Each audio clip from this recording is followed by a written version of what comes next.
Oke. Assalamualaikum warahmatullahi wabarakatuh. Ini akan saya jelaskan di pertemuan kedua, yaitu dengan topik macam-macam sedia informasi.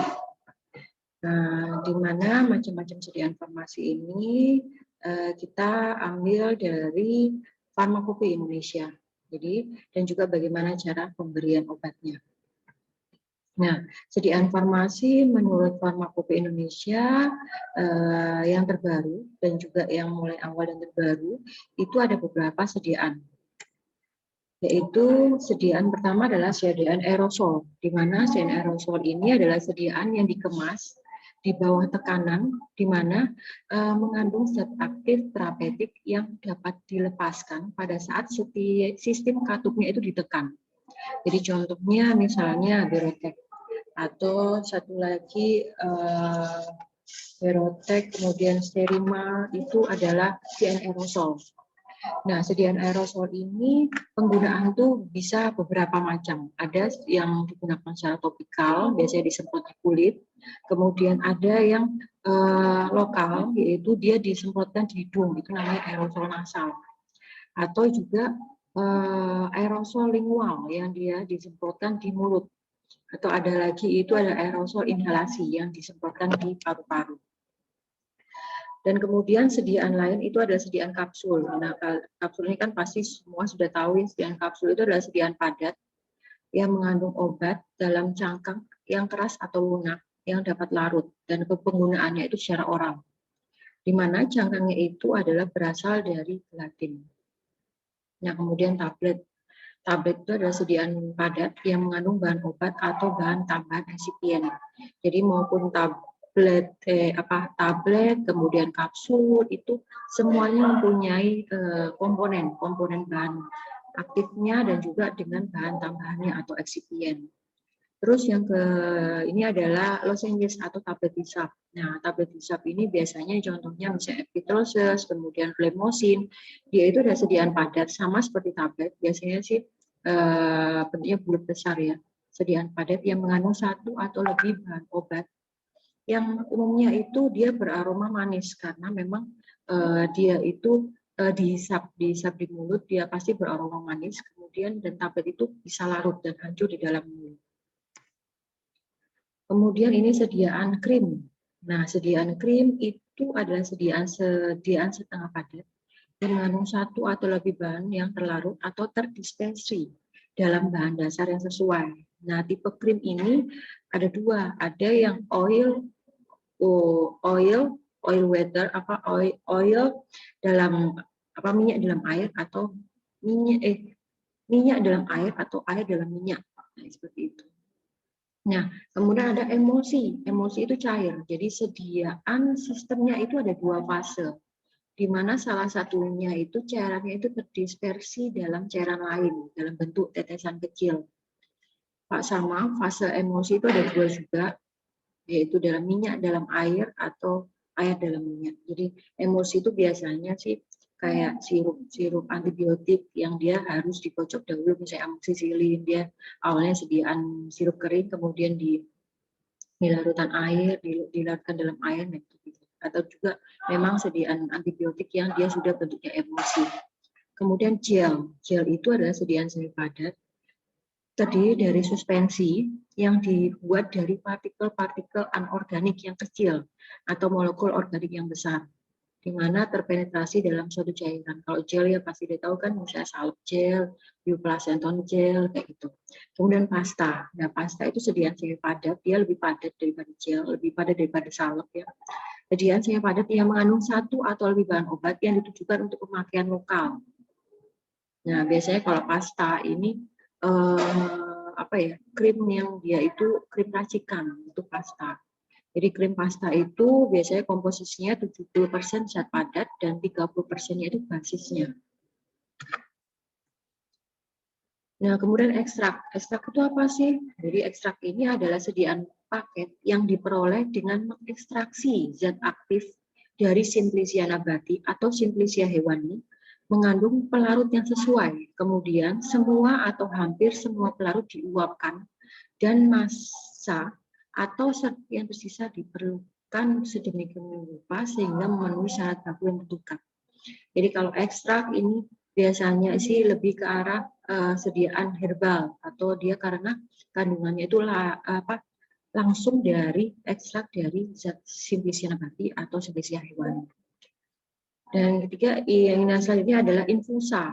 Infusa itu adalah sediaan zat, sediaan cair yang dibuat dengan cara mengekstraksi simplicia nabati tadi dengan air dengan suhu 90 derajat Celcius selama 15 menit. Nah, ini irigasi. Larutan steril yang digunakan untuk mencuci luka terbuka atau rongga-rongga tubuh digunakan secara topikal. Jadi biasanya irigasi itu kayak pasien yang keracunan kemudian diirigasi jadi dibersihkan lambungnya. Nah, itu biasanya air steril. Nah, implan. Implan itu adalah atau pelet nama lainnya itu adalah sediaan zat padat steril berukuran kecil sekali. Kemudian tapi di ukuran kecil itu dia berisi obat-obat dengan kemurnian tinggi atau dengan atau tanpa eksipien. Jadi dia bisa murni obatnya atau tambahan obat ada bahan tambahnya. Dibuat dengan cara mengempa atau pencetakan. Biasanya lebih ini kontrasepsi. Penggunaannya itu ditanam di dalam tubuh. Biasanya secara sebutan, tujuannya untuk supaya pelepasan obatnya ini pelan-pelan dilepaskan, supaya dia memberikan efek yang lama, seperti itu. Biasanya di lengan ya, itu. Di lengan atas, kemudian ditanam di situ. Jadi obatnya itu akan pelan-pelan dia akan dilepaskan secara pelan-pelan. Nah, biasanya kan implan kan memang waktunya itu 2 tahun sampai segitu ya, tahunan kan ya, ada yang 2 tahun, ada yang 1 tahun, ada bahkan sampai 5 tahun. Kemudian inhalasi. Nah, inhalasi itu adalah sediaan obat atau larutan atau suspensi yang terdiri dari 1 atau lebih bahan obat yang diberikan melalui saluran nafas hidung atau mulut untuk memperoleh efek lokal atau sistemik. Kemudian injeksi itu sediaan steril. Untuk kegunaan parenteral, yaitu biasanya digunakan dengan dibawa atau menembus kulit atau saluran lendirnya. Nah, ini sediaan tetes mata atau sediaan mata itu bisa salep mata bisa juga tetes mata ya. Salep mata itu salep steril yang digunakan pada mata atau juga larutan obat mata itu yang tetes mata. Jadi larutan steril, dia bebas partikel asing, merupakan sediaan yang dibuat atau dikemas sedemikian rupa sehingga dapat digunakan untuk sebagai obat mata. Kemudian serbuk. Nah, serbuk ini biasanya puyer. Nah, itu campuran kering bahan obat atau zat kimia yang dihaluskan berupa serbuk yang dibagi beberapa puyer, pulveres atau serbuk terbagi. Kemudian solusium. Solusium ini larutan. Larutan adalah sediaan cair yang mengandung 1 atau lebih zat kimia yang terlarut. Ada namanya larutan oral atau misalnya sirup. Biasa dikenal sirup. Kemudian ada larutan topikal. Larutan topikal yang biasanya dia digunakan untuk kulit dia tapi dia larutan. Kemudian ada untuk larutan optik, yaitu yang bisa diteteskan ke telinga. Ada larutan optalmik atau ditetesi mata, ada juga tinktur atau mengandung alkohol atau hidroalkohol. Nah, ini ada suspensi suppositoria. Suppositoria itu bedakan ya antara suppositoria sama ovula. Biasanya kebanyakan mahasiswa ini belum bisa membedakan antara suppositoria dan ovula. Suppositoria adalah sediaan setengah padat yang diberikan melalui rektal, umumnya meleleh, melunak atau larut pada seluruh tubuh. Kalau suppositoria itu bentuknya seperti peluru. Nah, tapi kalau ovula, yaitu sediaan setengah padat yang diberikan melalui vagina atau mukosa vagina yang umumnya itu sifatnya sama, meleleh, melunak, dan melarut pada seluruh tubuh. Kalau vagina itu dia bentuknya lebih ke arah bulat, tapi bulatnya lebih pipih seperti itu. Jadi bulatnya lebih bulat daripada supus. Kalau supus kan berbentuk peluru. Pipih. Nah, ini yang sudah saya jelaskan tadi ya. Jadi rute pemberian obat itu kan jadi obat itu kan akan memberikan efek. Nah, memberikan efeknya itu dilihat dari rute pemberiannya. Jadi bagaimana sih rute pemberiannya? Kalau rute pemberi, jadi misalnya pada obat itu digunakan secara lokal, atau misalnya lokal diminum, kemudian dia akan berikan efek.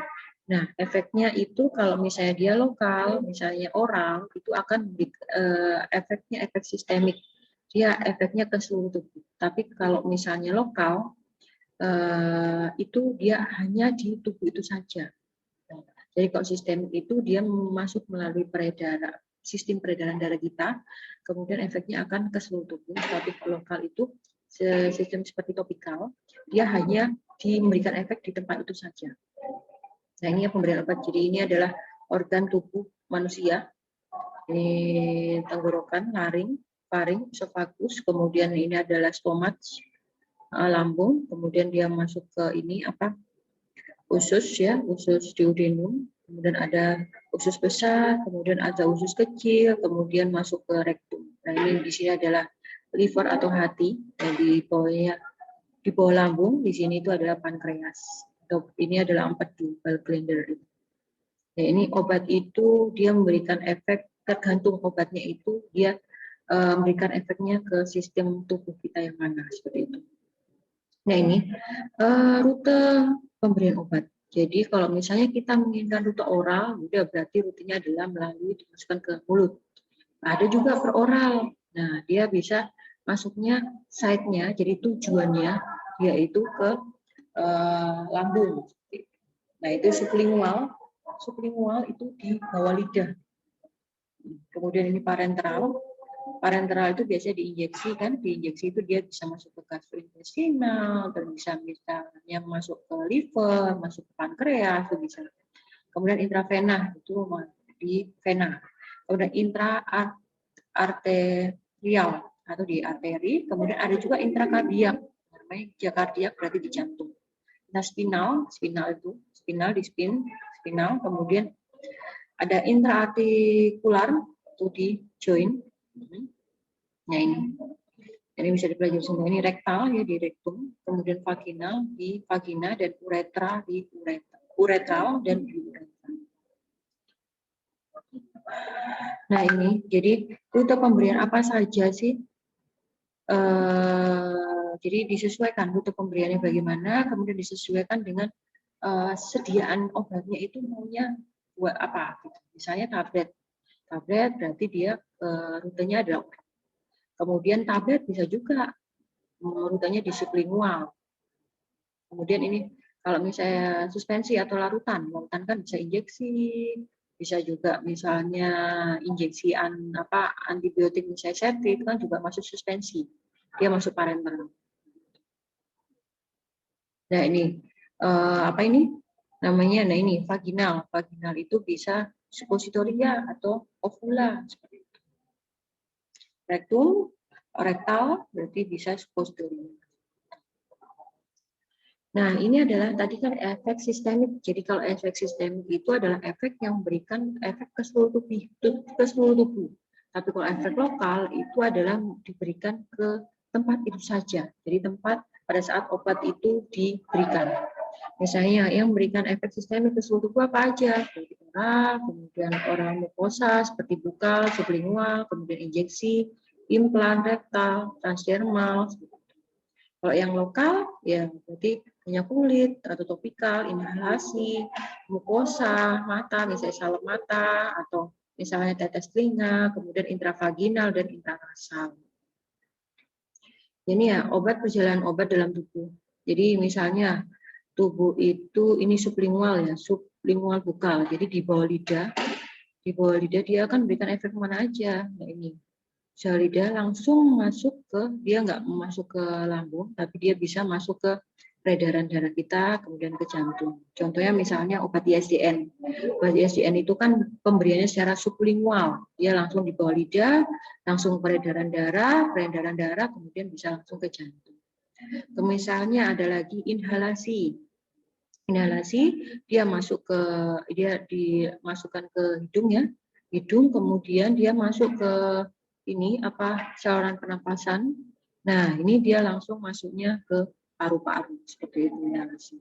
Nah, ini rektal dia rektum, kemudian dia langsung masuk ke, bisa juga ke peredaran darah juga bisa.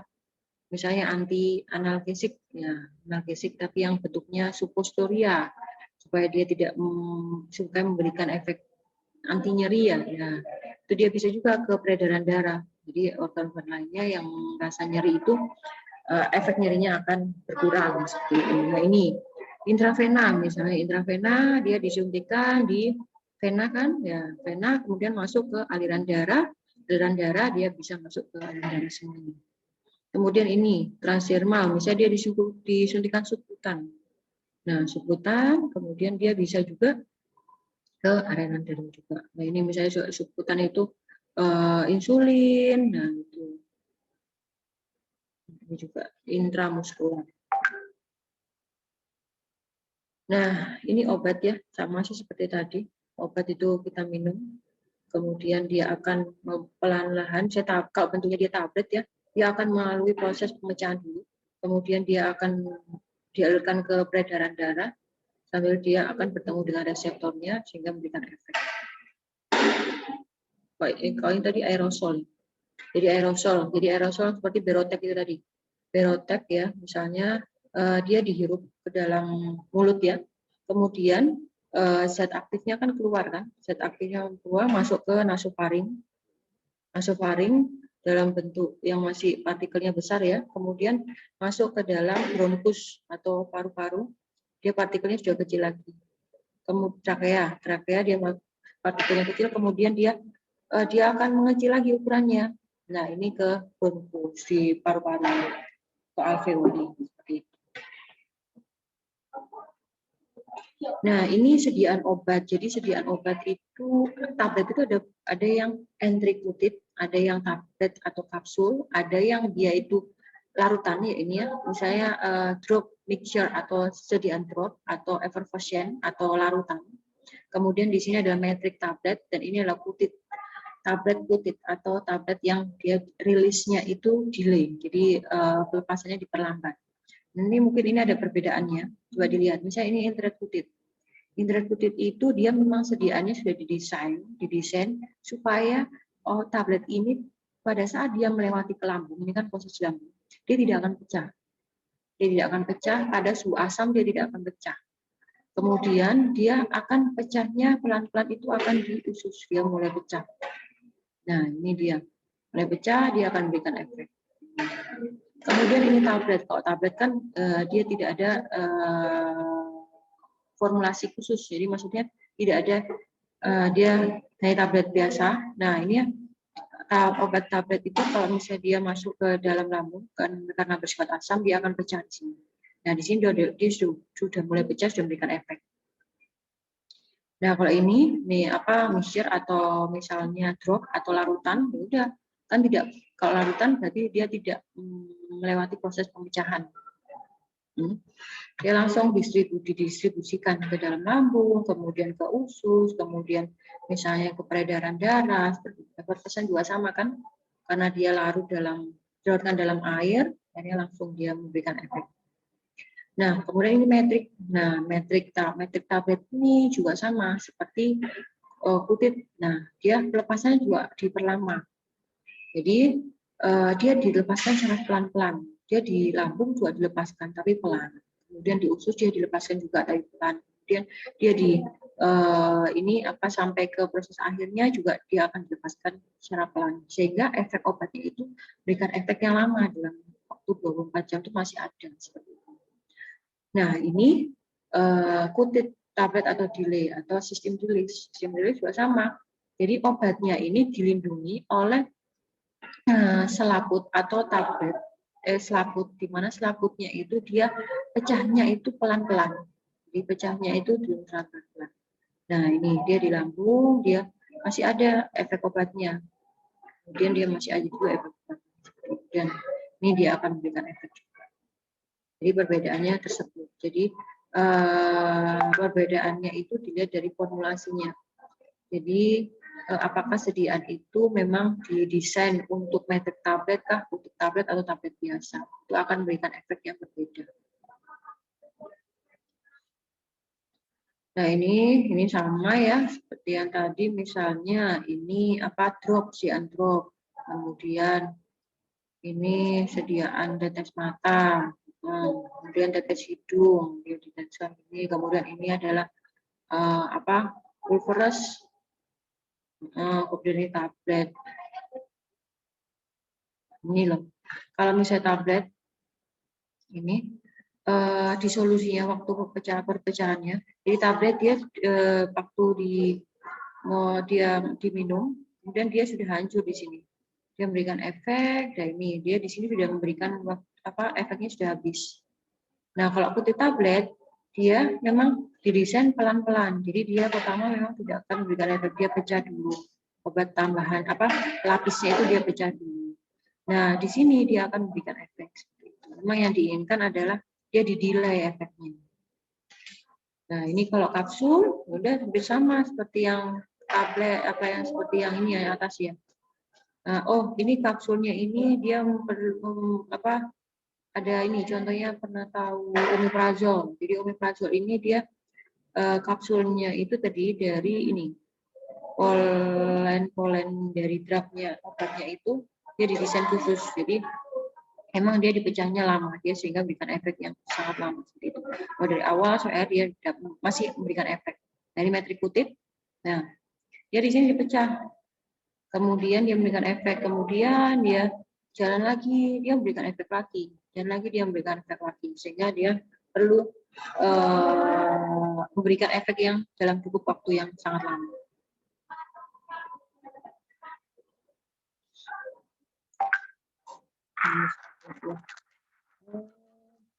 Ya, sekian presentasi dari saya terkait macam-macam sediaan. Semoga apa yang saya informasikan ini bisa bermanfaat bagi kalian semua. Wassalamualaikum warahmatullahi wabarakatuh.